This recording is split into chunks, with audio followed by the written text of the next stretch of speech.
நீங்கள் அறிவீர்களா, ஒவ்வொரு வாரமும் ஒரு நாள் உண்டு. அது ஈத்க் கொண்டாட்டத்தை விட மேலானது. அன்றன் அல்லாஹ்வின் இரக்கது வாரம் திறக்கப்படுகிறது. பாவங்கள் மன்னிக்கப்படுகின்றன. மஸ்ஜிதுக்குச் செல்கின்ற ஒவ்வொரு அடிக்கடியும் மலக்குகள் எழுதி வைக்கின்றனர். அந்த நாள்தான் வெள்ளிக்கிழமை. இஸ்லாத்தில் அது ஜுமுஆ என்று அழைக்கப்படுகிறது. இது சாதாரண நாளல்ல.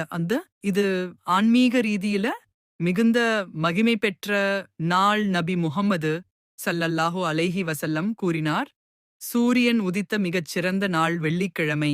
அதன் மகிமை இதோ. அந்த நாளில் ஆதம் அலைஹிஸ்ஸலாம் உருவாக்கப்பட்டார். அவர் சொர்க்கத்தில் நுழைந்தார். அந்த நாளில்தான் அவர்கள் பூமிக்குத் தள்ளப்பட்டார். மறுமை நாளும் வெள்ளிக்கிழமைதான் ஏற்படும். அல்லாஹ் தேர்ந்தெடுத்த புனித நாள் இது.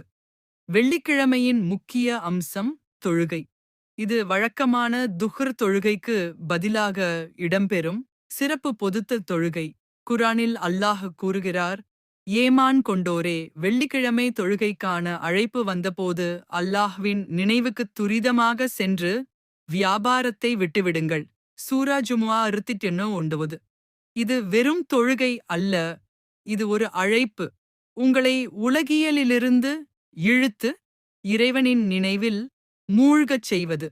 ஜுமுஆ தினத்தில் மறக்க முடியாத பலன்கள் உள்ளன. நபி ஸல்லல்லாஹு கூறினார், யார் ஜுமுஆ தினத்தில் குளித்து விரைவாக மஸ்ஜிதுக்குச் சென்று கவனமாக குத்பாவை கேட்டு தவறான பேச்சு செய்யாமல் இருந்தாரோ, அவருடைய 2 ஜுமுஆக்களுக்கு இடையிலான பாவங்கள் மன்னிக்கப்படும். ஒரு மனமுவந்த தொழுகை ஒரு வார பாவங்களை அழிக்கக்கூடியது. இது அல்லாஹ்வின் அருளால் மட்டுமே சாத்தியம். வெள்ளிக்கிழமை நாம் என்ன செய்யலாம்? நபி பரிந்துரைத்த சிறப்பு அமல்கள். குசல், தூய்மையை அடையும் புனித குளியல், அழகான உடைகள் அணிதல், அல்லாஹ்வின் முன் மரியாதையுடன் நிற்பதற்கு சூரா கஹ்ஃபை ஓதுதல். இது வாரம் முழுவதும் ஒளியை தரும் நபியாருக்கு ஸலவாத்து துரூத் அனுப்புதல், துஆ செய்வது. குறிப்பாக மகரிப் நேரத்திற்கு முந்தைய கடைசி மணி. ஏனெனில் அந்த நேரத்தில் துஆ ஏற்கப்படும் ஒரு நேரம் இருக்கிறது.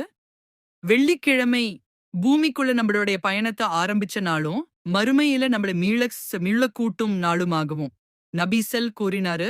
மறுமை நாள் வெள்ளிக்கிழமைதான் ஏற்படும். ஆகவே ஒவ்வொரு வெள்ளிக்கிழமையும் அது வெறும் வாடிக்கையான நாளல்ல, இது ஒரு நினைவூட்டல். நம்ம எங்கேருந்து வந்தோம், எங்க போகிறோம் என்கிறத பத்தி. ஜுமுஆ தொழுகை நம்ம அனைவரையும் ஒன்று சேர்க்கும் நாளாகும். மஸ்ஜிதிலுடன் நின்று தொழுகை செய்வது மொழி, தேசம், சமூகத்தை தாண்டி ஈமான் அப்படின்ற ஒரு இணைப்பில நம்மை ஒன்றிணைக்கும். இது சகோதரத்துவம், உம்மத்தையும்